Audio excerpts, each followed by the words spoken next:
이번 사연은 시댁 냉장고에 있던 식재료를 거실에 전부 던져버리고 분가했다는 며느님의 사연인데요. 시어머니는 사돈에게 항의 전화했다가 쌍욕만 들었다는데 무슨 일이 있었던 걸까요? 함께 보시겠습니다. 사연 시작 전에 좋아요, 구독 부탁드리겠습니다. 채널에 큰 힘이 됩니다. 이번에 분가하게 된 결혼 2년차 여자입니다. 돈 좀 아껴보려고 시부모님이랑 살아보려 했는데 스스로 지옥불로 걸어 들어간 거였네요. 다시 돌아간다면 절대 시댁 어른들하고는 같이 안 살 겁니다. 시부모님을 처음 만났을 때는 이런 이미지는 아니었어요. 남편이 워낙 착하고 남을 배려하는 성격이라 의뢰 시부모님도 그러실 거라 생각했거든요. 다소곳하신 시어머니와 가정적인 시아버지, 첫인사를 드리는 만남에 제가 받았던 느낌입니다. 제가 남들이 말하길 좀 도시적으로 생긴 여자거든요. 그래서 그런지 웃고 있지 않으면 좀 무뚝뚝하고 차가워 보인다는 소리를 많이 들어요. 그런데 시어머니도 처음에 그렇게 느꼈는지 제게 유독 조심하시는 것 같았습니다. 자기는 아무리 아들이라 하더라도 결혼하고 나면 마땅히 존중해줘야 한다고 생각한다면서 일절 터치하지 않고 편안하게 살 수 있게 해줄 거라는 말씀을 많이 하셨어요. 물론 100%다 진심은 아니겠지만 며느리에게 편하게 해주겠다는 말이 어찌 힘이 되지 않겠어요? 그래서 저도 마음을 열고 다가갔죠. 시댁은 4층짜리 빌라 건물을 가지고 계시는데 3층까지는 세를 내주고 4층에 시부모님이 사십니다. 깨끗하고 보기 좋은 곳에 있는 집이라 사람들 사이에서 인기도 많아요. 연금 나오고 세도 받으니까 시부모님은 여유롭게 지내셔도 되는 상황인데요. 그러다 보니 결혼할 때 뭘 많이 해주시려고 했습니다. 근데 제가 멍청했던 게 꼴에 자존심은 있어서 두 집안이 똑같이 해오지 않으면 분명히 그거 가지고 말이 나올 테니 싫다고 거절했어요. 그때 그냥 해준다는 거 다 받아서 챙기는 게 나았을 텐데 말이에요. 돈도 없는 주제에 뭘 안 받겠다고 했는지 참 어리석었습니다. 그러자 시댁에서는 어떻게 신혼살림을 꾸려나가려고 하냐면서 걱정하셨고, 허름하고 안 좋은 집에서 살 바에는 3, 4년 시댁에서 살면서 돈 모으면 나가는 방향으로 생각해보라고 제안해 주셨어요. 남편도 우리 형편에 당장 어디로 가겠냐면서 돈 바짝 모아서 분가하면 될 거라고 저를 회유했고요. 그렇게 결혼과 동시에 시댁살이를 시작했습니다. 시부모님 댁이 조금 특이했던 게 현관을 중심으로 좌우로 크게 방이 나뉘어 있고 그 방 안에 작은 창고도 딸려 있었어요. 그리고 조금 더 들어가야 거실이 있었기 때문에 굳이 서로 간섭하지 않으면 다른 집에 사는 것 같았는데요. 분리가 되어 있으니 간단한 가전제품 같은 것들도 저희 방에 그냥 두고 썼죠. 시댁살이 치고 나름 분가한 듯한 느낌도 있어서 나쁘진 않았어요. 하지만 이 경계는 얼마 가지 않아 풀리고 말았습니다. 시어머니는 생각보다 더 구두쇠에다가 간섭이 심한 스타일이었거든요. 시장 가서 싸다고 사온 채소들을 자기 냉장고에는 보관할 곳이 없으니 저희 방까지 와서 냉장고에 넣어두고 가시는 건 기본이었고, 스타일러나 건조기 같은 것도 한번 써보시고는 마음에 든다면서 수시로 들락거리셨습니다. 자취해보신 분들은 아시겠지만 남의 물건이랑 제 물건이 같이 섞이는 거 꽤 유쾌하지는 않은데요. 일부러 구분하려고 냉장고에 제가 사다 놓은 것은 칸을 나눠서 두기도 해봤지만 어머니는 그것도 무시하시고 자기 마음대로 쑤셔박아 두셨습니다. 스타일러는 얼마나 험하게 쓰셨는지 이리저리 찍히고 문도 헐거워져서 수리받아야 할 지경까지 갔어요. 저는 안 그래도 이것저것 신경 쓸 것도 많은데 집에 와서까지 이렇게 스트레스 받는 게 싫어서 솔직하게 어머님께 말씀드렸죠. 같이 살아서 너무 감사하고 좋은데 생활 규칙 같은 건 정했으면 좋겠다고요. 저희 없는 시간에 방에 오셔서 가전제품 사용하시는 것까지는 아무 말씀도 안 하겠지만 고장이 나고 상태가 안 좋아지니까 그런다고 아주 정중하게 말했습니다. 그러자 시어머니는 기분이 팍 상한 티를 내면서 자기가 쓰면 얼마나 썼다고 그거 아까워가지고 시애미한테 나를 세워서 말하느냐고 하더라고요. 자기가 더럽고 치사해서 그쪽 방은 얼씬도 안 할 테니까 걱정 붙들어 매라고 하며 아주 편하게 사시라고 비꼬면서 가버렸어요. 저도 솔직히 이런 모습을 보고 실망을 많이 했습니다. 집안의 어른이면 차분히 말을 들어줄 줄도 알아야 하는 거 아닌가요? 그런데 자기 기분 나쁘게 했다고 저렇게 팍 털어져서 가는 게 유치했어요. 그리고 그 뒤론 정말 저희 방 근처에 얼씬도 안 하셨습니다. 하지만 더한 짓을 했죠. 이제 건조기를 쓰지 못하니까 방 들어가는 복도에다가 큰 빨래 건조대를 가져다가 빨래를 널어두셨는데요. 그것 때문에 복도는 매일 꿉꿉한 냄새가 나고 지나가기에도 불편했습니다. 그리고 냉장고에 뭘 못 두게 하니 식재료나 음료 박스들을 거기에다 비치해 두시는 겁니다. 시간이 갈수록 복도는 점점 더러워졌고 오래된 식재료들에서 나는 냄새까지 뒤섞이면서 악취를 풍겼어요. 도저히 견딜 수가 없어 남편에게 말해보라고도 해봤지만 시어머니는 와이프가 이렇게 말하라고 시켰냐면서 들은 척도 안 하셨어요. 내 집인데 왜 내가 마음대로 못하냐면서 그렇게 못 살겠으면 직접 와서 사과하라고 하라고 하셨답니다. 더 시끄럽게 만들고 싶지도 않고 저 더러운 빨래들이 계속 널려있는 꼴도 못 보겠어서 이때는 찾아가서 죄송하다고 했습니다. 그러니까 여자가 너무 드세도 못 쓰는 거라고 로마에 가면 로마법을 따르라는 말도 있듯이 너도 우리 집에 시집을 온 거면 여기에 맞춰서 살 줄도 알아야 하는 거 아니겠냐며 일장연설을 늘어놓으시더군요. 앞에서 눈 딱 감고 듣는 척하고 있었어요.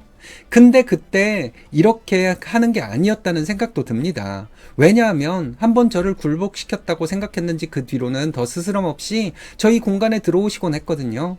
심지어 시어머니만 하시던 일을 이제는 시아버지까지도 동참하셨어요.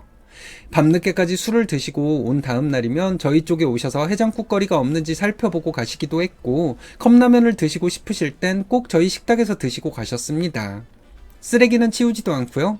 맨날 저희 식탁을 사용하시는데 설거지 한 번을 해두지 않으니 진짜 미쳐버리겠더라고요. 게스트하우스에서도 이렇게는 안 할 겁니다. 밖에 나가서는 쌍욕 먹을 짓을 저희한테는 시댁 어른이라는 이유로 함부로 하시니까 저도 점점 신경질적으로 변해갔어요. 퇴근하고 피곤해 죽겠는데 집에 오면 맨날 쓰레기나 나뒹굴고 식탁에는 국물 자국이 묻어있는 걸 보면 밥도 먹기 싫어져요. 그럼 그냥 방에 들어가서 바로 자버리고 남편하고 말도 안 하게 되더군요. 가장 힘들었던 건 밤늦게 술 마시던 지인들을 끌고 와서 집에서 2차를 하는 거였습니다. 다들 잘 11시나 12시에 들어와서 뭐 먹을 거 없냐고 하시는데 시어머니도 옆에 앉아서 술 한잔 기울이는 거 좋아하시니까 전부 저한테만 시키는 거예요. 아니 그 시간에 뭘 먹을 걸 찾는지. 자기들은 출근 안 하니까 그렇게 놀아도 되겠지만 저는 1시간 또 운전해서 가야 하는데 한숨만 나왔습니다. 저녁에 먹던 반찬들 몇 가지랑 오징어 구워드리고 방에 들어와서 다시 자려고 하면 또 안주 떨어졌다고 저희 방문 쓱 열어보고 자기가 불편하게 해서 미안하다고 하는데 진짜 콱 쥐어박아 버리면 속이라도 시원할 것 같았어요. 결국 그럴 때는 남편이 대충 배달 몇 개 시켜드리고 넘어갔네요. 상황이 이렇다 보니 저는 분가 생각이 안 날 수가 없었는데요. 조금 좋은 집에서 시작하려다가 제명까지 못 살고 죽으면 무슨 소용이 있겠습니까? 그래서 돈이 얼마 없더라도 원룸에서 살더라도 분가하고 싶다고 말했습니다. 남편은 지금까지 잘 참아왔는데 왜 그러냐면서 1, 2년만 더 살면 우리 그래도 아파트 들어갈 수 있으니까 조금만 더 버티자고 했지만 저는 절대 그럴 마음이 없었어요.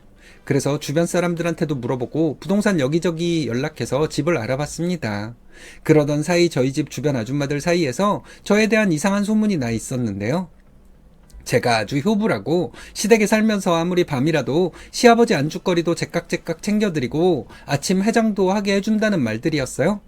출근하려고 나가면 옆집 아줌마가 효부 출근하냐면서 장난스럽게 인사를 하곤 하셨는데 진짜 하루 종일 기분이 안 좋았습니다. 시부모님 기살려고 시부모님이 직접 그런 소문을 낸 것 같은데 저는 사람들 입에 그렇게 가식적으로 오르내리게 한 것도 마음에 안 들었거든요. 결국 그렇게 해서 더 가스라이팅 하려고 하는 거잖아요. 그럴수록 더 빨리 나가야겠다는 생각이 굴뚝 같아졌습니다. 제 이야기를 들은 직장 동료들은 오히려 시부모님은 반응할수록 더 자극하려고 하는 스타일 같다면서 그냥 화를 내거나 감정을 드러내지 말고 기계처럼 하는 거 어떠냐고 하더군요. 그래서 그날 이후로는 시부모님이 어떻게 행동하시든 그냥 무표정한 얼굴로 문제 해결만 하고 별다른 이야기를 하지 않았습니다. 쓰레기를 버리든 말든 냉장고를 함부로 쓰든 말든요. 그러니까 시부모님도 이상한 걸 눈치채셨는지 남편에게 제가 왜 이렇게 변했냐고 무슨 일 있는 거냐고 물어봤대요. 그 말을 듣곤 생각보다 이 수법이 잘 먹히는 것 같아서 계속 그대로 나가기로 마음먹었습니다. 하지만 가만히 있을 시댁이 아니죠. 결국 저를 대폭발하게 만들더라고요. 어느 날 제가 친구 결혼식에 가려고 하는데 친정엄마한테 선물로 받은 블라우스가 안 보이는 거예요. 제가 제일 아끼던 거라 세탁해서 옷장 깊숙이 넣어뒀는데 있어야 할 곳에는 온데간데 없이 어디로 사라졌더군요. 남편에게 손을 댔냐고도 물어봤지만 아예 모르겠다는 반응이고 집 전체를 뒤져봐도 없길래 포기하고 있는데 시어머니가 딱 입고 저희 주방으로 걸어 들어오시는 겁니다. 너무 화가 나서 저도 모르게 소리를 질렀어요. 어머니, 왜 제 블라우스를 입으신 거예요? 제가 이걸 얼마나 아끼는 건데 왜 허락도 안 받으시냐고요? 그런데 어머니는 이런 제 태도에 당황하지도 않았는지 태연히 물을 마시며 이 깎아 얼마나 한다고 그러냐고 하셨죠. 친구들 모임에 입고 갈 옷이 없어서 좀 빌린 거라며 별로 좋지도 않더만 뭘 그렇게 사람을 잡아먹으려고 하는지 모르겠다고 비웃었습니다. 저는 진짜 이건 어른도 아니라는 생각에 아무리 그래도 남이 아끼는 옷을 막 가져다가 입는 건 무슨 예의냐고 하고 있는데 자세히 보니 들고 있던 백도 제 거인 거예요. 심지어 가장자리에 흠집까지 나 있었는데요. 제가 그걸 보고 눈이 동그랗게 커지니까 식당에 갔다가 떨어뜨려서 좀 찍힌 거라고 했습니다. 좀 찍힌 거? 아니, 미안하다는 말이 먼저 나와야 상식 아닌가요? 너무나 태연한 태도를 보이고 있는 시어머니를 보며 이 집에서는 하루도 더 못 살겠다는 생각이 들었습니다. 어머니, 아무리 시댁 어른이라도 그렇지 미안하다는 말은 먼저 하셔야 하는 거 아니에요? 이건 인간으로서는 예의가 없는 건데 쪽팔리지도 않으세요? 저는 눈에 뵈는 게 없어져서 이판사판 오늘 할 말 다 해야겠다 마음을 먹었고 눈도 똑바로 뜨고 당신 수준을 좀 알라고 이야기했습니다. 그러자 시어머니는 잘 걸렸다는 표정으로 씩 웃으며 대꾸하더군요.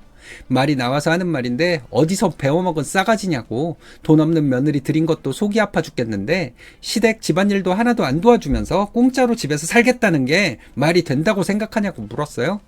내 집에 들어온 이상 내 방식에 맞춰서 살아야지 꼴의 자존심은 세가지고 인상 쓰고 있으면 네가 뭘 어쩔 거냐면서 막말을 하더라고요. 돈이 없으면 자존심은 개똥보다 못한 거다. 그러니까 이쯤에서 기죽이고 조용히 살라고 협박했습니다. 까놓고 보니 이게 진짜 시어머니의 모습이었던 거죠. 제가 돈에 눈이 멀어 그냥 좋은 분들일 거라고만 생각했던 게 이렇게 큰 파장을 몰고 올 줄은 상상도 하지 못했어요. 주방에서 큰 소리가 나니까 남편도 놀라서 나왔더군요.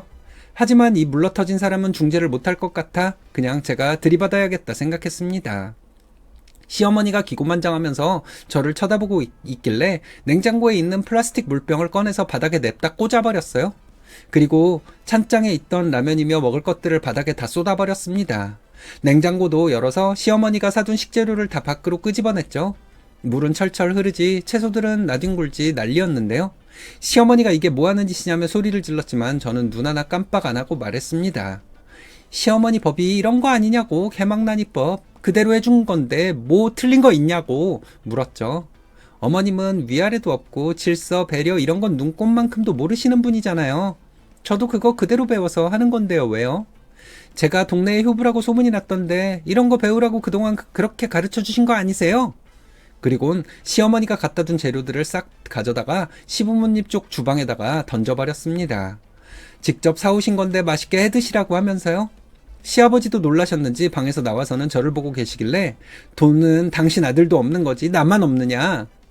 잘 살아보겠다고 노력하는 아들 부부를 못 살게 굴어도 유분수지 완전히 노예처럼 만들려고 작정을 한 거 누가 모를 줄 아냐. 이제 이깟집 더러워서 못 살겠으니까 당장 나가겠다 했습니다. 그리고 남편한테 너희 부모님이랑 살 건지 나랑 살 건지 딱 고르라고. 나 너 아깝지 않다고 강하게 나갔는데요. 남편이 우물쭈물하길래 병신같이 그럼 이러고 살라고 하고 바로 짐 싸서 친정으로 와버렸어요.